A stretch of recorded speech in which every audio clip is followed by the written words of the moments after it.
Irmãos e irmãs, amigos, amigas, simpatizantes da nossa doutrina, nosso abraço fraterno em todos vocês que estão conectados através desse canal do YouTube, criado pelo Grupo Espírita Francisco Xavier, para mais uma leitura do nosso Evangelho segundo o Espiritismo. Depois vamos fazer nossas preces e irradiações, e para isso nada melhor que estarmos vibrando positivamente, mentalizando Cristo, nossos protetores espirituais e principalmente nosso Criador. Com muita humildade, Senhor, pedimos neste momento a assistência espiritual da corrente do Grupo Espírita Francisco Xavier para podermos, com muito amor, com muita dedicação, com muito carinho, abrirmos naquela página que vai ser muito importante para a nossa evolução nesse dia. Que assim seja. Caiu para nós o Sede Perfeitos, é o capítulo 17. Caracteres da perfeição. Amai os vossos inimigos, fazei o bem àqueles que vos odeiam, e orai por aqueles que vos perseguem e que vos caluniam, porque se não amais senão aqueles que vos amam, que recompensa com isso tereis? Os publicanos não fazem também? E se vós não saudardes senão vossos irmãos, que fazeis nisso mais que os outros? Os pagãos não o fazem também? Sede, pois, vós outros perfeitos, como vosso Pai Celestial é perfeito. São Mateus, capítulo 5, versículo 44, 46, 47 e 48.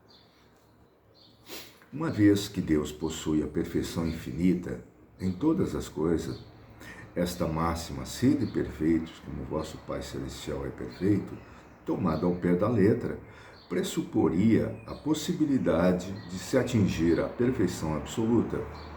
Se fosse dado à criatura ser tão perfeita quanto o Criador, ela tornar-se-lhe-ia igual, o que é inadmissível. Mas os homens aos quais Jesus se dirigia não teriam compreendido essa nuance. Ele se limitou a lhes apresentar um modelo e lhes disse que se esforçassem por alcançá-lo. É preciso, pois, entender por essas palavras a perfeição relativa, aquela da qual a humanidade é suscetível e que mais a aproxima da divindade. Em que consiste essa perfeição? Jesus o disse: amai os inimigos, fazer o bem àqueles que nos odeiam, orar por aqueles que nos perseguem. Ele mostra, assim, que a essência da perfeição é a caridade, em sua mais larga acepção, porque ela implica a prática de todas as outras virtudes. Com efeito, observando-se os resultados de todos os vícios e mesmo dos simples defeitos, se reconhecerá que não há nenhum que não altere, mais ou menos, o sentimento da caridade, pois todos têm seu princípio no egoísmo e no orgulho, que são a sua negação. Porque tudo que superexcita o sentimento da personalidade destrói, ou pelo menos enfraquece, os elementos da verdadeira caridade, que são a benevolência, a indulgência, a abnegação e o devotamento. O amor ao próximo, levado até o amor dos inimigos, não podendo se aliar com nenhum defeito contrário à caridade. É por isso mesmo sempre o indício de maior ou menor superioridade moral, de onde resulta que o grau de perfeição está na razão direta da extensão desse amor. Por isso, Jesus, depois de ter dado aos seus discípulos as regras da caridade, naquilo que ela tem de mais sublime, lhes disse: sede, pois, perfeitos como vosso Pai Celestial é perfeito. E nós já temos, então, um bom material para nós refletirmos os caracteres da perfeição. E os caracteres da perfeição que englobam todas as qualidades, né? Bondade, indulgência, amor, né? Tem o ápice, tem na caridade, né? Vamos botar a cereja do bolo, né? Quando se consegue ser caridoso, mas caridoso mesmo, porque a caridade ela tem múltiplas faces, ela não é só material, ela é moral, né? E a gente pode orar por muitos nesse momento, como nós estamos fazendo. É caridade, sim, é caridade para com todos os outros, mas a caridade maior que Jesus, né, nesse momento nos traz é a caridade de perdoar-se, perdoando todos que nos ofenderam, aqueles que nos perseguem, aqueles que injuriam, aqueles que levantam contra nós falsidades, perdoar, porque eles não sabem o que fazem, e essa é a realidade. Se eles soubessem, amigos queridos, eles não fariam, assim como nós. Nossos erros, nossos equívocos, tudo aquilo que nós praticamos nesses milênios reencarnatórios, se nós soubéssemos, se nós tivéssemos o conhecimento, com certeza nós não faríamos. Isso, meus amigos, que há 2000 anos atrás já temos um caminho seguro. E se retroagirmos 1.500 anos, esses 2.000 anos, 3.500 anos, já tínhamos ali nos 10 mandamentos as condições, se eles fossem cumpridos, a condição necessária para a felicidade, que é aquilo que procuramos. A nossa paz de espírito, a felicidade, a alegria. E essa alegria da caridade, essa alegria de ser bom, essa alegria de perdoar-se infinitas vezes, isso a gente adquire com exercício. Nós queremos muitas vezes, infantilmente, que essas qualidades se incorporem à nossa personalidade, ao nosso caráter, de maneira mágica. Quer dizer, nós queremos orar, oramos, podemos fazer meditação e queremos que essas qualidades se agreguem, que nossos defeitos sumam. E não é assim. As coisas são como devem ser, gradativas. Só que, como nos 10 mandamentos, como na moral cristã, tudo está ali. Tudo. Se nós conseguíssemos, né, nesses 10 mandamentos, cumprirmos com abnegação, com dedicação, com afinco, com certeza nós já teríamos evoluído muito, muito mais. Só que a gente ainda continua orgulhoso, vaidoso, egoísta, ressentido, uma vontade de praticar, né, a justiça com as próprias mãos. E isso tem sido a tônica das nossas existências. Quando começamos a fazer o bem, queremos que todos verifiquem. E nós mesmos enaltecemos nossos atos. Eu fiz isso, eu fiz aquilo, eu ajudo lá. Calma. Que a sua mão esquerda não saiba o que faz a sua mão direita. Isso é treino. A gente tem que fazer, porque no início, quando nós somos extintos, quando o nosso egoísmo está muito alto, a gente só quer pra gente. Depois, acalmado esse egoísmo, já queremos para aqueles que estão ao nosso redor, nosso núcleo familiar. E gradativamente vamos estendendo, isso é gradativo. Isto nós vamos praticando ao longo dos milênios, até que a gente faça, e isso está no nosso inconsciente, que nós não precisamos mais raciocinar. A coisa é feita, e feita com modéstia, feita com humildade, feita com prazer, o prazer de servir. Quer dizer, a caridade feita no seu grau elevado, ela é feita de tal maneira que a gente nem se dá conta. A gente fez, a gente ajudou, A gente não quer saber se a pessoa vai retribuir, a gente não quer saber se alguém descobriu. É a gente com aquela pessoa e Deus. Deus. É isso. E é isso que tem, meus queridos, que realmente ter valor para nós. Não adianta nós ficarmos, né, remoendo ressentimentos, saudades, sonhos não realizados. Não adianta. Claro que tudo isso dói, claro que não ser entendido dói, claro que sentir o ódio das pessoas dói, mas vai saber o que nós fizemos para elas. Às vezes nessa época, nessa encarnação, mas com certeza quando não se explica nessa encarnação, porque nós nos equivocamos, nós erramos muito, a explicação está no passado.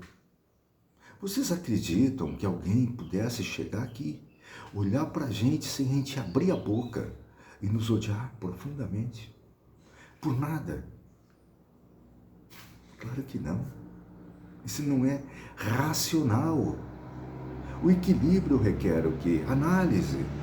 Se nós analisamos e aquilo que nos ocorre não é de maneira nenhuma resultado das nossas ações nessa encarnação, é lógico que só pode ser de outra. Então vamos entender que aquele que nos odeia, aquele que não sabe de maneira nenhuma nos perdoar, é porque ele sofreu muito. A gente não sabe o que eles passaram. Nós temos o véu do esquecimento a cada reencarnação. E a gente não se lembra. Então, muitas vezes, aqueles que estão ali, que apontam o dedo, que a gente não pode dizer nada, que está sempre errado, que a gente diz A, eles entendem B. Aqueles que simplesmente se comprazem, sentem um prazer muito grande em falar coisas maldosas, inverdades a nosso respeito. Eles não fazem assim porque querem, eles não sabem o que estão fazendo, e outros estão impulsionados pelo que aconteceu em priscas eras. Lá no passado está a explicação, se não foi aqui. E nós temos que fazer, porque muitas vezes, amigos, o nosso sofrimento tem tudo a ver com a maneira como nós estamos vivenciando, como nós estamos construindo a nossa existência aqui na Terra. Tem tudo a ver. Se a gente não tem nenhuma preocupação com o próximo, se nós não temos nenhuma preocupação com a natureza, se nós não temos nenhum respeito ao ser humano, aqueles que nos cercam principalmente, aqueles que são subalternos, aqueles que estão em postos altos, entender que todos somos irmãos, entender a natureza, entender a civilização, entender a criação de Deus que nos fez simples e ignorantes, mas com todas aptidões para desenvolvermos qualidades que vão, no frigir dos ovos, concretizar aquilo que nós almejamos, que é a nossa felicidade. Até nós conseguirmos esse entendimento, o que acontece? Nós sempre escolhemos a porta larga. Via de regra, é a porta escolhida. Nós escolhemos achando que ali nós vamos encontrar a nossa felicidade. É um aprendizado, amigos. É um aprendizado disso e desse errar e acertar, errar e ter que, pela responsabilidade, né, reparar aquilo que foi feito, aquilo que foi feito de errado. Nós vamos adquirindo gradativamente uma coisa chamada, importantíssima, que é a sabedoria. Então eu não preciso mais colocar a mão na chapa quente para saber que ali eu vou queimar meus dedos. Eu não preciso disso. Eu não preciso ofender pessoas para depois, quando receber o retorno, dizer não devia ter feito. A gente já aprendeu que não deve fazer isso com ninguém. A gente já aprendeu que o importante é a gente se despir de todo esse orgulho, de toda essa vaidade. se achando superior. Que isso? Ninguém é superior a ninguém. Estamos em locais de provas e expiações. Aqui é o nosso lugar. Se nós fôssemos tão bons quanto muitas vezes nos achamos, nós não teríamos reencarnado aqui nesse planeta de provas e expiações. A gente estaria num planeta de regeneração, quem sabe um ditoso, quem sabe um de felicidade maior. E a gente sabe muito bem, porque nós, meus queridos, não podemos, né, dizer que desconhecemos a doutrina, desconhecemos a moral cristã. Perdoar, orar por aqueles que nos perseguem, por aqueles que nos fazem do seu dia a dia momentos para propagar coisas falsas a nosso respeito. É o dia a dia. Eles não sabem fazer melhor. Eles precisarão de corretivos, tranquilo, como nós estamos hoje sendo também educados. É disciplina. Então, manter a disciplina, a oração, a fé viva, não aquela fé de ilusões, achando que as coisas vão acontecer por mágica. Não. É sempre, meus amigos, a cada dia, se propondo, tendo como meta o Cristo. Eu sei, ele está muito na frente. Ele praticamente é tanta luz que a gente nem se dá conta. Mas ele, há 4,5 bilhões, que é o tempo da nossa Terra, já estava e já era o Cristo. Então vocês imaginem a evolução desse irmão. Ele é alguma coisa maravilhosa, espetacular. E o caminho, a verdade e a vida, é por ele que a gente vai. Então, como é que a gente vai fazer? Vamos seguir perdoando, amando, querendo o bem de todos, fazendo o melhor possível, hoje melhor do que foi ontem, e amanhã se propondo a fazer melhor que hoje. E se errarmos, não vamos ficar de maneira nenhuma se lamentando. Ah, meu Deus, eu não sirvo para nada. Levanta, sacode a poeira e vamos de novo. Mas agora, já sabendo que aqueles nossos atos, aqueles passos, tudo que nós fizemos estava errado, que não poderiam trazer bons frutos. Como é que se conhece uma boa árvore? Pelos seus frutos. Se aquilo que eu estou produzindo hoje não é muito bom, é porque eu não estou sendo uma boa árvore. Eu tenho que me programar para fazer melhor. E isso, meus queridos, tem que ser diário. Não pode ser, é a nossa meta. A nossa meta é melhorar. Tudo na vida precisa de esforço. As coisas não acontecem assim. Eu quero e vai se realizar. Não, eu tenho que me esforçar. E nós, graças a Deus, já temos todo um manancial, nós temos todo um conhecimento. A nossa doutrina veio na hora certa. Há 150 anos, Kardec nos deixou esse legado.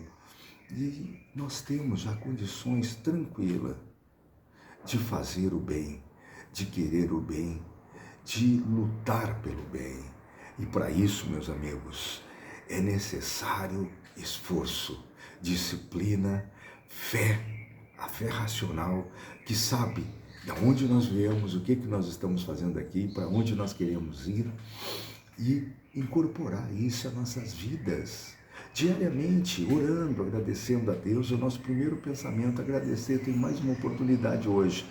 Ah, está sofrido, está acontecendo isso, aquilo. Sim, mas eu ainda estou aqui. Eu ainda posso fazer. Eu ainda posso rezar. Eu ainda posso pedir ajuda, eu posso ser ajudado. Então, meus queridos, é isso que é importante na nossa vida.